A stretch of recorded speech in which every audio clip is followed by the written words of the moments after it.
और वीडियो में आप सभी का स्वागत है study with Saurabh Yadav YouTube channel में। तो आज हम करने वाले हैं आरपीएफ कांस्टेबल के 4 मार्च के शिफ्ट 1। तो हमने पार्ट 1 कंप्लीट कर लिया है, तो आज ये हमारा होगा पार्ट 2। क्लियर है सभी को? तो ये हमारा पार्ट 2 होने वाला है। आपको बताना चाहता हूँ कि ये सारे क्वेश्चन हमने प्रीवियस वीडियो में कवर कर लिए हैं। आप सभी को चीज़ें दिख रही हैं सभी को। और अगर आपने वीडियो नहीं देखी है पार्ट 1 की, तो लिंक डिस्क्रिप्शन में पड़ा हुआ है, आप जाके चेकआउट कर लेना। पार्ट 1 मैंने डाला हुआ है। क्लियर?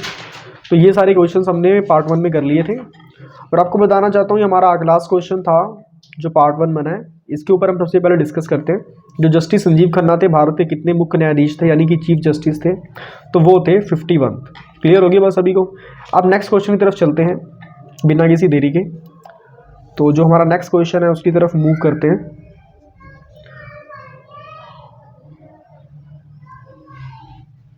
तो हमसे जो और हमारा जो नेक्स्ट क्वेश्चन है वो हमसे पूछा गया है, चिनहट की लड़ाई में ब्रिटिश सेना का नेतृत्व किसने किया था? देखो, आपको बताना चाहता हूँ कि रिवोल्ट ऑफ 1857, मैं यहाँ पे लिख देता हूँ।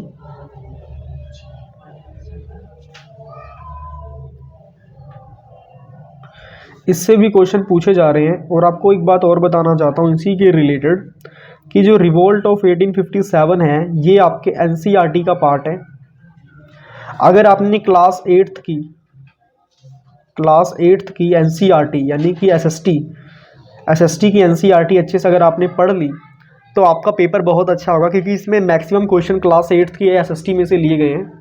और मेरे हिसाब से रेलवे प्रोटेक्शन फोर्स का जो क्वेश्चन पेपर जो आया हुआ है आपके लिए बहुत ज़्यादा ईजी आया हुआ है। ये शिफ्ट तो आपके लिए बहुत ज़्यादा ईजी है, जो 4 मार्च की फर्स्ट शिफ्ट है। आप सभी को इसके ऊपर ध्यान देना चाहिए, इसको समझना चाहिए। क्लियर? तो आप सभी को मतलब ये जो, अगर आपके पास टाइम बच रहा है, पहले बता रहा हूँ, अगर आपके पास टाइम बच रहा है, आपका पेपर थोड़ा लेट है, आपके अंदर गट्स हैं कि आप याद कर सकते हो, तो आप एनसीईआरटी क्लास 8th की एनसीईआरटी ज़रूर पढ़ लेना।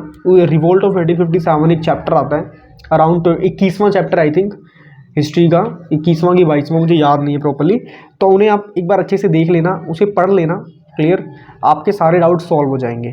अगर आप नहीं पढ़ सकते हो तो मैंने आरआरबी एनटीपीसी पीवाईक्यू एक प्लेलिस्ट बनाई है, मैं यहाँ पे लिख देता हूँ। आरआरबी एनटीपीसी पीवाईक्यू इस नाम से मैंने ना एक प्लेलिस्ट बनाई है, मैं यहाँ पे लिख देता हूँ प्लेलिस्ट। इस नाम की प्लेलिस्ट बनी हुई है, उसका लिंक मैंने डिस्क्रिप्शन में डाला हुआ है। आप जाके वो प्लेलिस्ट चेकआउट कर सकते हो, उसमें आपको बहुत ज़्यादा हेल्प हो जाएगी। क्लियर होगी बात सभी को? तो आपके पास 2 ऑप्शन है, पहला ऑप्शन ये रहा, दूसरा ऑप्शन ये रहा। अगर आपके पास किताबें हैं एनसीईआरटी पढ़ी हुई तो आप ये पढ़ लेना, अगर नहीं पढ़ी हुई है तो ये मैंने बनाया हुआ है, आप इसे फोकस कर लेना। आपके जो डाउट्स हैं वो सारे सॉल्व हो जाएंगे। ठीक है, चलिए फटाफट क्वेश्चन की तरफ फोकस करते हैं। नेक्स्ट पेज लेते हैं हम, क्योंकि तो ख़राब हो चुका है ना, तो यहाँ पे फोकस करते हैं। तो हमसे क्वेश्चन पूछा गया था कि चिनहट की लड़ाई में ब्रिटिश सेना का नेतृत्व किसने किया था? मतलब जो ब्रिटिश सेना थी उनको गाइड किसने करा था? ठीक है, जो अंग्रेज थे उनको बताया किसने था कि आप यहाँ से अटैक करो, ये रास्ता है, यहाँ से जाना पड़ेगा। ये सारी चीज़ें अंग्रेजों को किसने बताई थी? चलिए सबसे पहले क्वेश्चन लिखते हैं।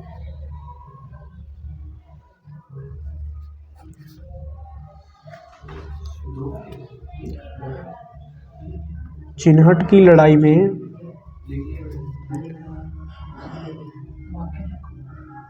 ब्रिटिश सेना का नेतृत्व, boys keep silence, do your work. British सेना का नेतृत्व किसने किया था? क्लियर होगी बात सभी को? तो इसका आंसर क्या होगा? इसका आंसर है सर हेनरी लॉरेंस। वाह, लॉरेंस नाम सुन के लॉरेंस बिश्नोई की याद आ गई थी। Sir Henry Lawrence.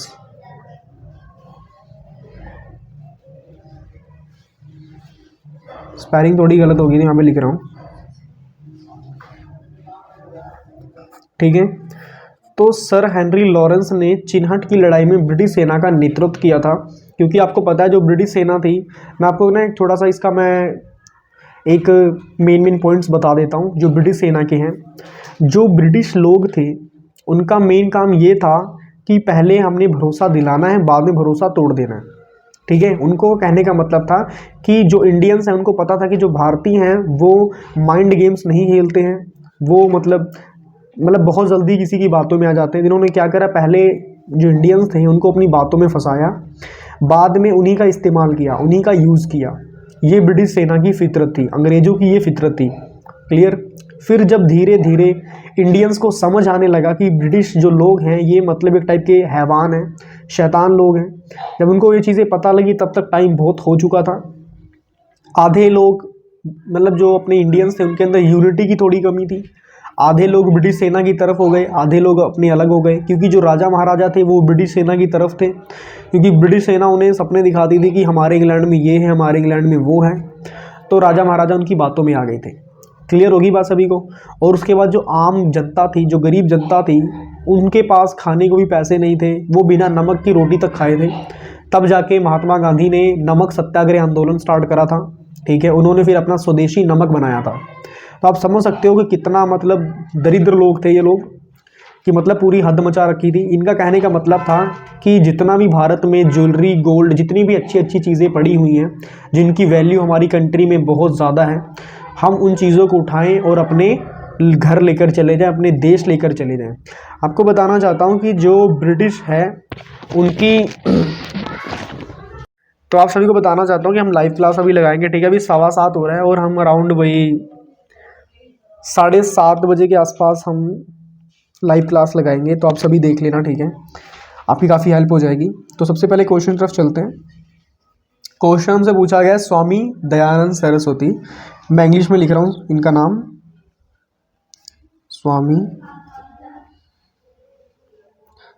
Dayanand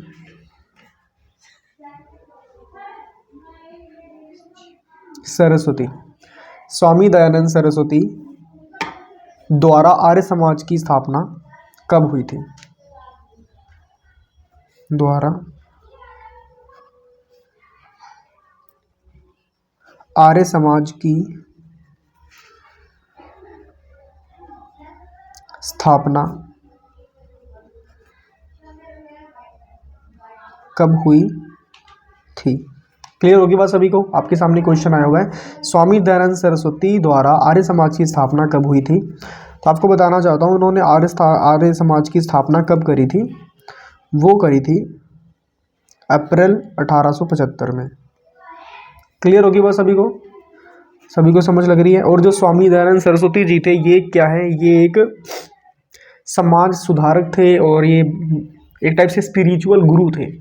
clear होगी बात सभी को। अभी ना हमारे यहाँ एक है डीएमसी हॉस्पिटल है, तो वो इन्हीं के नाम से रखा हुआ है, Dayanand medical college.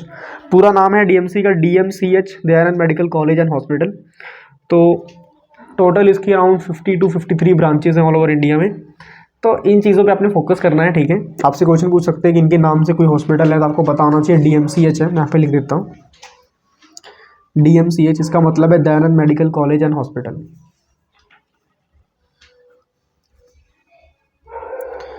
Dayanand medical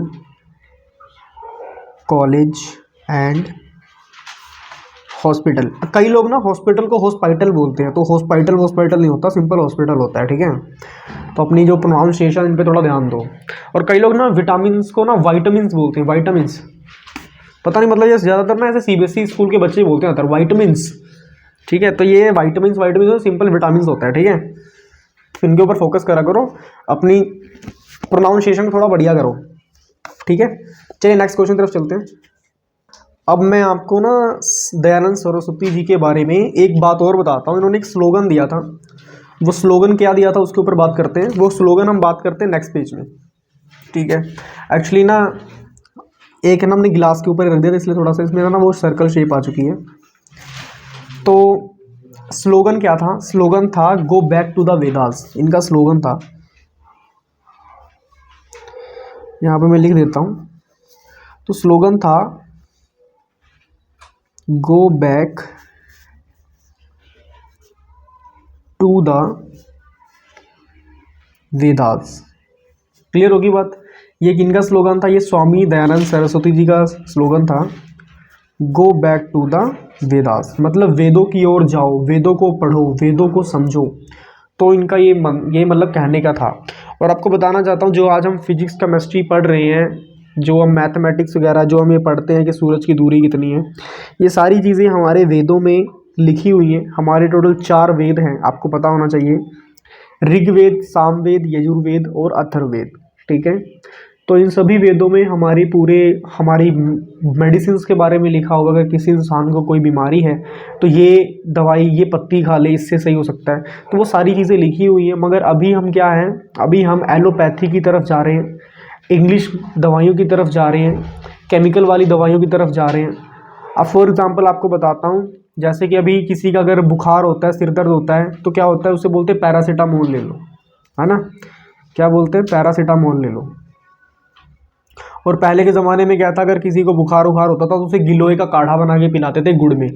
तो पीने में भी अच्छा था, मीठा मीठा मज़ा आता था पी के, और उसके बाद इंसान बड़ी जल्दी ठीक हो जाता था। और गिलोय का काढ़ा पीने से आपकी बॉडी की इम्यूनिटी बूस्ट होती है। अब मैं ना फ़ायदे एक बार देख लो, आपकी क्या हुई, इम्यूनिटी बूस्ट हुई, आपकी बॉडी में जान आई।